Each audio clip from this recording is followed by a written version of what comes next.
Well, welcome back to Glasscast, a podcast from the National Glass Association and Glass Magazine. I'm Katie Devlin, the content director for the NGA, and I'm once again joined by my terrific colleague, Sarah Neiswanger, NGA's Associate Director of Industry Engagement. We are delighted to be back for this inaugural episode of the new year. Sarah, why don't you kick us off today? What do we have in store for the episode? Yeah, thanks, Katie.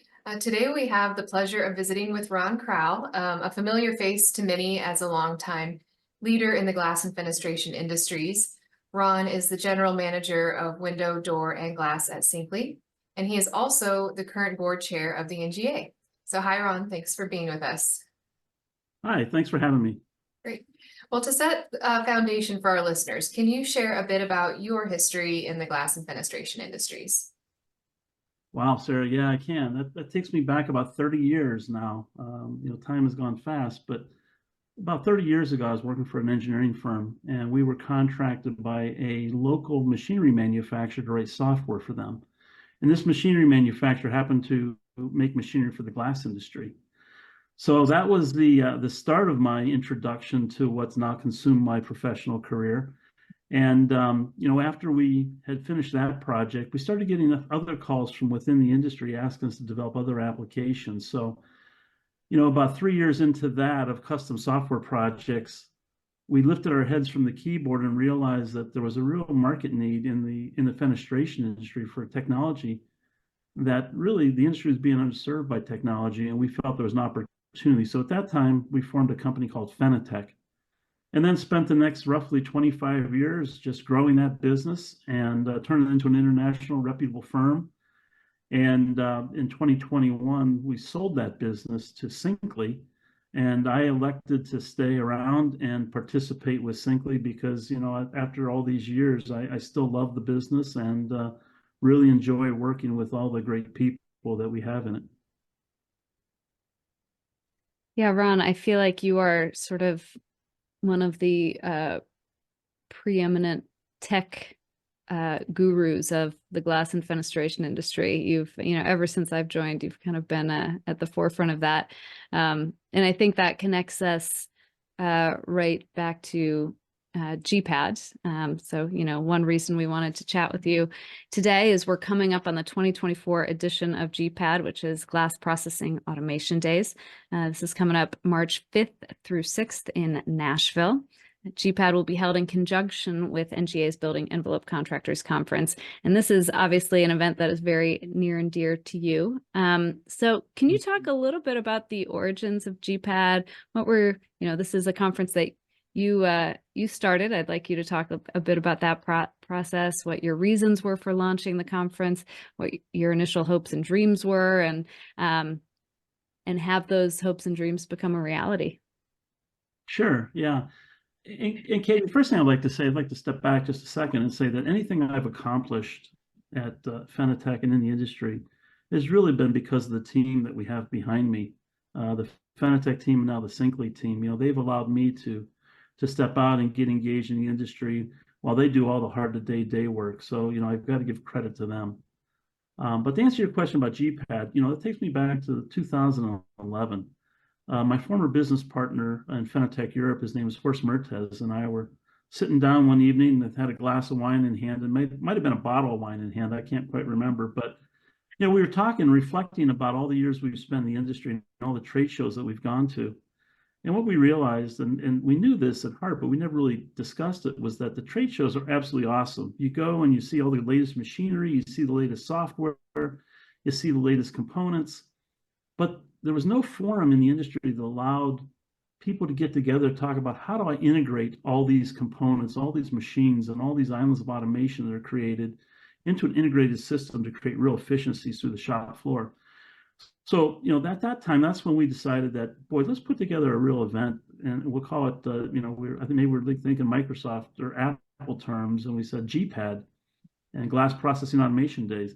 And that's when we really started. So it started over a conversation over a glass or a bottle of wine with Horst and I.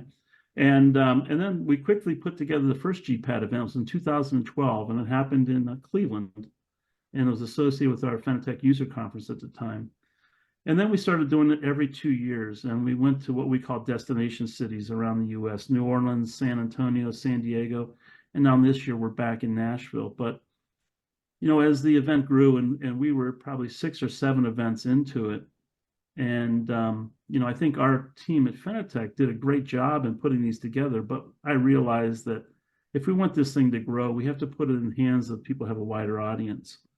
And that's when I got together with Nicole Harris from the NGA, and we talked about how NGA be a good home for it. So at that time, we gifted it to the NGA and allowed your great team to run it and grow it for us. We're happy to still participate. Yeah, and it's been a wonderful collaboration.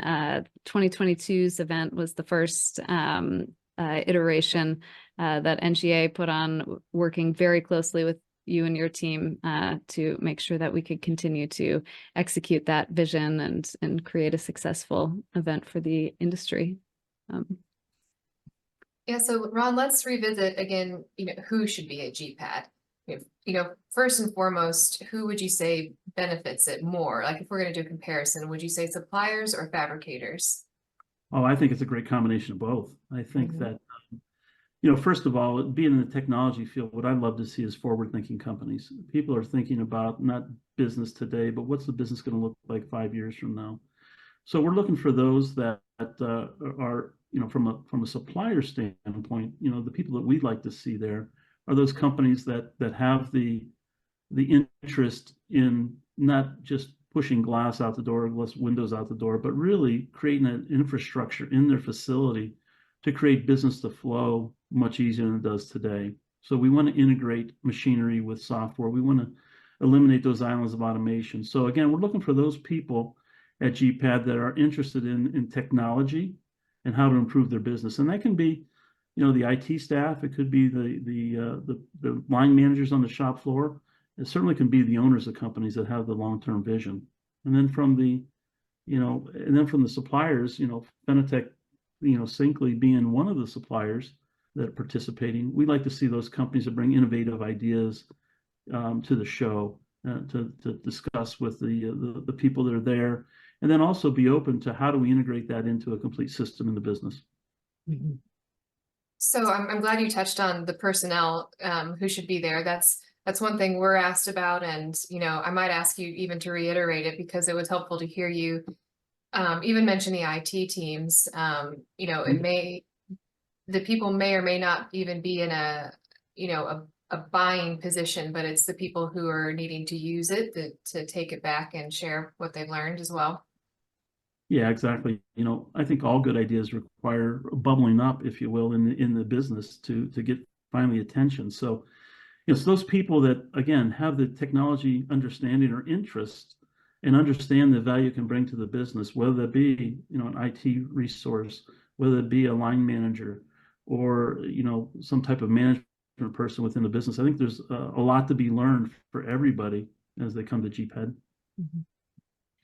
So one thing that with all of our meetings with the suppliers in advance of the event, something that comes up over and over again is just this collaboration between the software suppliers, the machinery suppliers, and then their customers. Can you talk a little bit about that collaboration?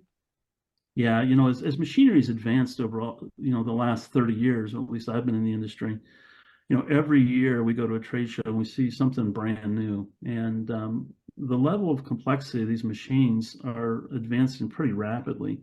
And not only in what they do from a performance standpoint, but the data that they collect. Mm-hmm. But the data is only good if it gets back into a centralized system where decisions can be made. Mm-hmm. So the collaboration between the ERP provider, the MES provider from the software world, and each individual piece of machinery is extremely important. And that's where GPAD's a great event because, the suppliers are all in one room together, and the fabricator can grab 2 or 3 of us and have a nice chat about how does this piece of machinery integrate into their business model. Mm-hmm. And, I can tell you that when we started the event in 2012 to where we are today, those conversations go a lot deeper, a lot quicker, because it's become such a big component of the business today. Mm-hmm. Well, one of your comments, Ron, was about, using GPAD to be on the forefront of the trends that are evolving, and your presentation topic at GPAD is actually about how AI will impact the glass industry. So can you elaborate a little bit on what that will entail? Well, I'm not going to give away the whole presentation. Of course, we'll Yes. see that. But what we're going to do is our plan is that AI has been around for decades in some form or another. But Chat GPT, as it evolved last year, brought it to the mainstream almost overnight. So what we want to do in our presentation at GPAD is we're going to take a look at how other industries are using AI in their business and draw parallels to that, how that can be utilized in the glass industry using the same concepts. So, we'll use case studies from other industries, and we'll also talk about some of our ideas of how we see, AI really helping out the glass industry. I am really excited and intrigued about that talk, Ron. So I will be looking forward to it for sure. Anything else that you would like folks to know in advance of GPAD, or thinking about tech on a wider scale in the industry? Well, technology continues to change, but one thing that remains the same is we are people, and GPAD gives us a great opportunity to not only get together and learn, but to socialize. And I know that GPAD historically has had great social events, and I'm sure that we're going to have them again this year. Well, Ron, thank you so much for chatting with Sarah and I today. It's always great to hear from you and hear what you're thinking about the future of this industry. It's really exciting. I very much look forward to seeing you in person in Nashville for GPAD, and thanks again for all that you do for the industry. Well, thanks for having me. Much appreciated. Great. Well, this wraps up our first episode of 2024. So stay tuned for our next edition, which is an interview featuring Cindy Sim of DFI, Diamond Fusion International, and she will also be a big part of the upcoming GPAD conference. So thanks again for listening, and we hope to see you in Nashville in just about a month. Thanks so much for tuning in. For all resources and updates from the National Glass Association, you can visit glass.org. Have a great rest of the day, and we'll see you next time.